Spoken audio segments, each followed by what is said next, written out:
Hello दोस्तों, आपको video अच्छी लगी तो मेरी वीडियो को शेयर जरूर करें और ऐसी ही वीडियो देखने के लिए मेरे चैनल को लाइक, सब्सक्राइब और बेल आइकन जरूर करें। धन्यवाद। लिए शुरू करते हैं। अमावस्या की रात काली शक्तियां अपने चरम पर होती हैं और अपने लिए शिकार की तलाश में रहती हैं। इसलिए कहा जाता है कि अमावस्या की रात बहुत सावधान रहना चाहिए और भूल कर भी रात के अंधेरे में बाहर निकलने की गलती नहीं करनी चाहिए। लोग जब ये सब बातें बोलते थे तो मुझे ये महज उनका अंधविश्वास लगता था। मुझे भूत प्रेत और उनसे जुड़ी कहानियों पर कभी विश्वास नहीं होता था। लेकिन मेरी जिंदगी की उस एक अमावस्या की रात ने मेरी सोच को हमेशा के लिए बदल कर रख दिया। बात तब की है जब मैं 17 साल का था। गर्मियों के दिन थे। हम सब नानी के घर पर सीतामढ़ी रुकने गए हुए थे, जो बिहार में बसा हुआ एक छोटा सा गांव है। मैं, माँ और हमारे साथ मेरा छोटा भाई नितिन और छोटी बहन नीति भी थी। शाम के समय हम सब मिलकर घर के आंगन में खेल रहे थे। तभी मामी अपने हाथ में एक पूजा की थाली लेकर आई। उन्होंने घर की चौखट के बाहर जाकर दीवार और दरवाजे पर हल्दी के कुछ टीके लगाए और अपने हाथ पर हल्दी लगाकर दीवार पर उसकी छाप लगा दी। मुझे कुछ समझ नहीं आया तो मैंने मामी से पूछा, अरे मामी, ये आप क्या कर रही हो? घर के बाहर ये हल्दी के टीके क्यों लगा रही हो? तभी नानी अपनी लाठी के सहारे चलती हुई आंगन में आई। बेटा, आज रात अमावस की रात है। गांव में आज की रात काली शक्तियां भटकती रहती हैं, इसीलिए घर की सुरक्षा के लिए सब गांव वाले अपने घर के बाहर ये हल्दी के टीके लगाते हैं ताकि किसी भी काली शक्ति का साया घर पर ना पड़े। क्या नानी, आप भी दुनिया कहां से कहां पहुंच गई है और आप अभी भी इन मनगढ़ंत बातों पर विश्वास करते हो? शहरों में तो कोई ऐसा कुछ नहीं करता, लेकिन फिर भी वहाँ ऐसा कुछ नहीं होता। लेकिन ये गाँव है बेटा, यहाँ पर ये सब चीजें बहुत आम है। चलो अब तुम अंदर जाओ और सुबह होने तक अब कोई भी घर के बाहर नहीं निकलेगा। मुझे उस समय उन सब की बातें मनगढ़ंत लग रही थी, लेकिन मैं बड़े लोगों से बहस भी क्या करता, इसलिए चुपचाप अंदर कमरे में चला गया। मामा जी भी उस दिन सूरज ढलते ही घर आ गए। गली के बच्चे जहाँ रात तक गली में खेलते रहते थे, आज शाम के 7 बजे ही वो गली भी एकदम सुनसान हो गई। गाँव के लोग भी ना कितने डरपोक होते हैं। अमावस्या की रात की फालतू अफवाहों से सब अपने घरों में छिपकर बैठ गए। नहीं समीर भैया, ये सब अफवाहें नहीं है। गांव के बहुत से लोगों ने अमावस्या की रात को चुड़ैल, प्रेतों और डायनों को गांव में भटकते हुए देखा है। और हमारे घर के सामने वो जो पीपल का पेड़ है, सतीश काका ने तो पिछले साल अमावस्या की रात को उस पेड़ पर चुड़ैल को देख लिया था। उसके बाद उनकी जो हालत खराब हुई, पूरे 1 महीने में जाकर अपने बिस्तर से उठ पाए थे। अच्छा, तब तो अब मैं भी उस चुड़ैल को देखूंगा। मैं भी तो देखूं वो चुड़ैल तुम्हारे गाँव वालों को ही दिखाई देती है या मुझे भी दिखेगी। आज रात में छत पर सोऊंगा और देखूंगा कि मुझे कोई चुड़ैल दिखती है या नहीं। वीर मेरे मामा जी का बेटा था। उसने मुझे समझाने की बहुत कोशिश की, लेकिन मुझे तो बस सबको झूठा साबित करना था। इसलिए मैंने छत पर सोने की जिद बांध ली। देखो भैया, मैं नहीं चाहता कि आपको कुछ हो। अगर आप मेरी बात नहीं मानोगे तो मैं सबको बता दूंगा, फिर कोई आपको छत पर नहीं जाने देगा। वीर की इस बात से मैं समझ गया कि अगर इसके सामने मैं छत पर गया तो कोई मुझे छत पर जाने नहीं देगा। अच्छा ठीक है, नहीं जाऊंगा मैं छत पर, तू निश्चिंत रह। मैंने वीर को ऐसा विश्वास दिलाया और उसके साथ कमरे में जाकर सोने की एक्टिंग करने लगा। उसी कमरे में हमारे साथ मेरा छोटा भाई नितिन भी सोया हुआ था। थोड़ी देर बाद वो दोनों बातें करते करते गहरी नींद में सो गए। मैंने अपना फोन लिया और चुपके से दबे पांव सीढ़ियों से होता हुआ एक चटाई लेकर छत पर चला गया।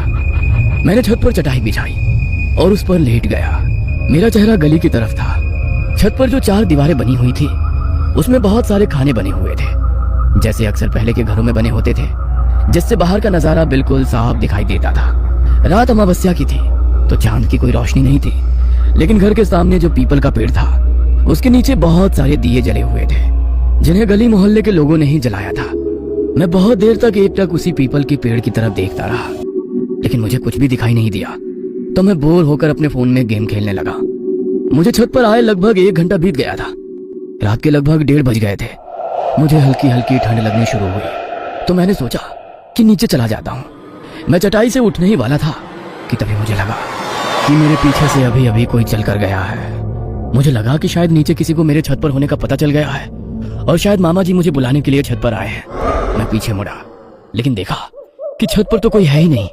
तभी मुझे समझने लगा कि इस बार फिर से कोई तेजी से चलता हुआ मेरे पीछे से गुजरा है। मैं जैसे ही पीछे मुड़ा तो मुझे लगा कि अभी यहाँ पर कोई था, जो अचानक से कहीं गायब हो गया। मैं हक्का बक्का डर गया। मेरे दिल की धड़कन भी तेज हो गई थी। एक बार तो मैंने सोचा कि मैं नीचे चला जाऊं।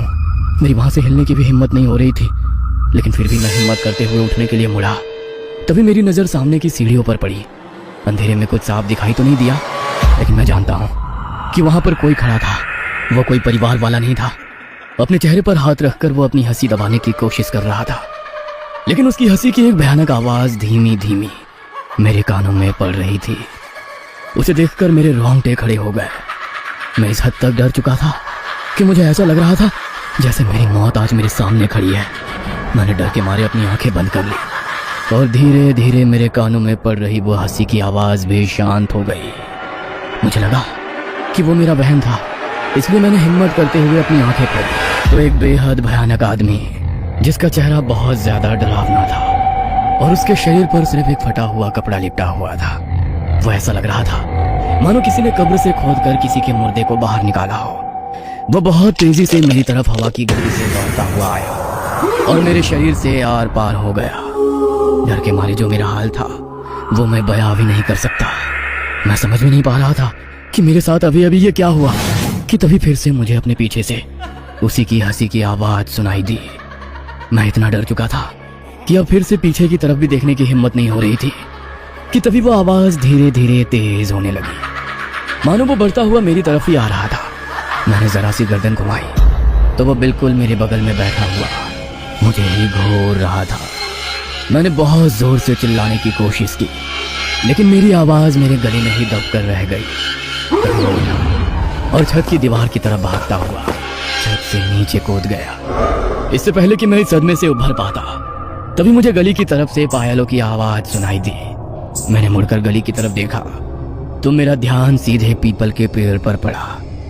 मैंने जो उस रात अपनी आंखों से देखा वो मैं कभी भूल नहीं सकता। पीपल के पेड़ से लटकी हुई एक चुड़ैल मेरी ही ओर देख रही थी। वो मेरी ओर देखकर बहुत ही भयानक तरीके से हंसी। तभी मैंने देखा कि पड़ोस में रहने वाले मेरे मामा जी के दोस्त सतबीर सिंह अपनी साइकिल पर आ रहे थे। शायद वो कहीं काम से गए थे और काम से लौटने में उन्हें बहुत देर हो गई थी। वो अपने घर की तरफ बढ़ रहे थे लेकिन बहुत घबराए हुए थे। तभी वो साइकिल चलाते हुए उसी पीपल के पेड़ के पास पहुंचे। मैंने देखा कि अब वो चुड़ैल वहां पर नहीं है, पर सतबीर मामा जी को वहां पर देखकर मेरी रूह कांप रही थी। मैं जानता था कि वो मामा जी को नुकसान जरूर पहुंचाएगी। मैंने डर के मारे कुछ पलों के लिए अपनी आंखें झपका ली, लेकिन जब दोबारा आंखें खोलकर देखा तो ना तो वहां पर सतबीर मामा जी थे और ना ही वो चुड़ैल पेड़ पर लटकी हुई थी। मुझे लगा कि अब सब कुछ बिल्कुल शांत हो गया है और सतबीर मामा जी भी अपने घर पहुंच गए हैं। मैं थोड़ा निश्चिंत हो गया, लेकिन तभी मुझे गली से एक अजीब सी आवाज सुनाई दी। मैंने चार दीवारी के उन खानों से पीछे गली की तरफ देखा तो वही चुड़ैल अपने हाथ में किसी के मांस का टुकड़ा लिए खाती हुई भाग रही थी। उस मांस के टुकड़े से खून गिरकर नीचे फैल रहा था। उसने मुझे भयानक तरीके से हंसते हुए देखा और मानो तेजी से दौड़ती हुई हमारे घर की तरफ आने लगी। मैं इससे ज्यादा बर्दाश्त नहीं कर सकता था, इसलिए डर के मारे मैं वहीं बेहोश हो गया। तभी थोड़ी देर बाद मेरे कानों में किसी की आवाज पड़ी। वो आवाज मेरी छोटी बहन नीति की थी। उसकी आवाज सुनकर मेरी आंख खुल गई। मैंने समय देखा तो 3 बज रहे थे। मैंने गली की तरफ देखा तो वो चुड़ैल अभी भी पेड़ पर उल्टी लटकी हुई मेरी तरफ देख रही थी। नीति ने मेरी तरफ देखते हुए मुझसे कहा, आप पूरी रात छत पर ही सो रहे थे क्या भैया?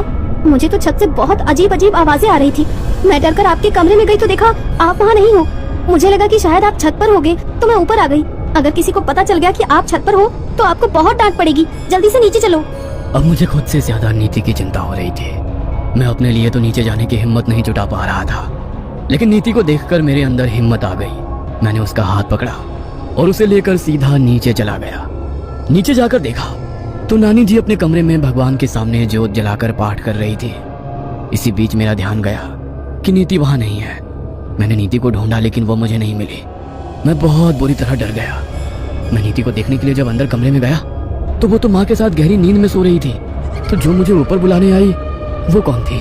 इससे पहले कि मैं कुछ और सोच समझ पाता, नानी माँ आई और मेरे माथे पर तिलक लगा दिया और बड़े ही चिंता भरे भाव से उन्होंने कहा, आज कुछ तो अनहोनी हुई है, वरना इतनी रात गए मेरा मन इतना बेचैन नहीं होता। ये समय पूजा पाठ करने का नहीं है। कोई हम पर वार करना चाहता है। किसी बुरी शक्ति का आभास हो रहा था मुझे, इसीलिए देवी माँ की आरती की। लेकिन तू इस समय यहाँ पर क्या कर रहा है? जाकर अपने कमरे में सो जा। नानी माँ की बातें सुनकर मुझे कुछ बात समझ में आ गई थी कि जो मुझे ऊपर बुलाने आई वो कोई और नहीं, शायद खुद देवी माँ थी जिन्होंने उस रात मेरी रक्षा की। मैं सीधे नानी माँ के कमरे में गया और देवी माँ के सामने जल रही ज्योति के सामने अपना सर झुकाया। मेरी आंखों से आंसू बह रहे थे।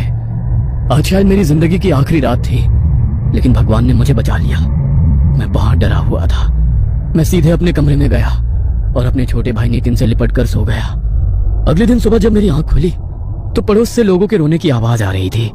तब मुझे पता चला कि कल रात सतबीर मामा जी चल बसे और उनका पार्थिव शरीर उसी पीपल के पेड़ से लटका हुआ मिला। यह सुनकर मेरे रोंगटे खड़े हो गए और मुझे पूरा यकीन हो गया कि कल रात मैंने जो देखा वो कोई मेरा भ्रम नहीं था। उस रात के बाद मुझे यकीन हो गया कि भूत प्रेत सच में होते हैं और इन शक्तियों पर संदेह करने की गलती हमें कभी भी नहीं करनी चाहिए। मैं उस रात के बाद फिर कभी अमावस्या के समय अपने नाना जी के गांव नहीं गया, लेकिन अभी भी जब भी कभी मैं वहां पर जाता हूं तो वही अमावस्या की रात मेरी आंखों के सामने घूमने लगती है। आज भी गांव में अमावस्या की रात को काली शक्तियां भटकती हैं और जो उनकी चपेट में आ जाता है वो उन्हें हमेशा के लिए अपने साथ ही लेकर चली जाती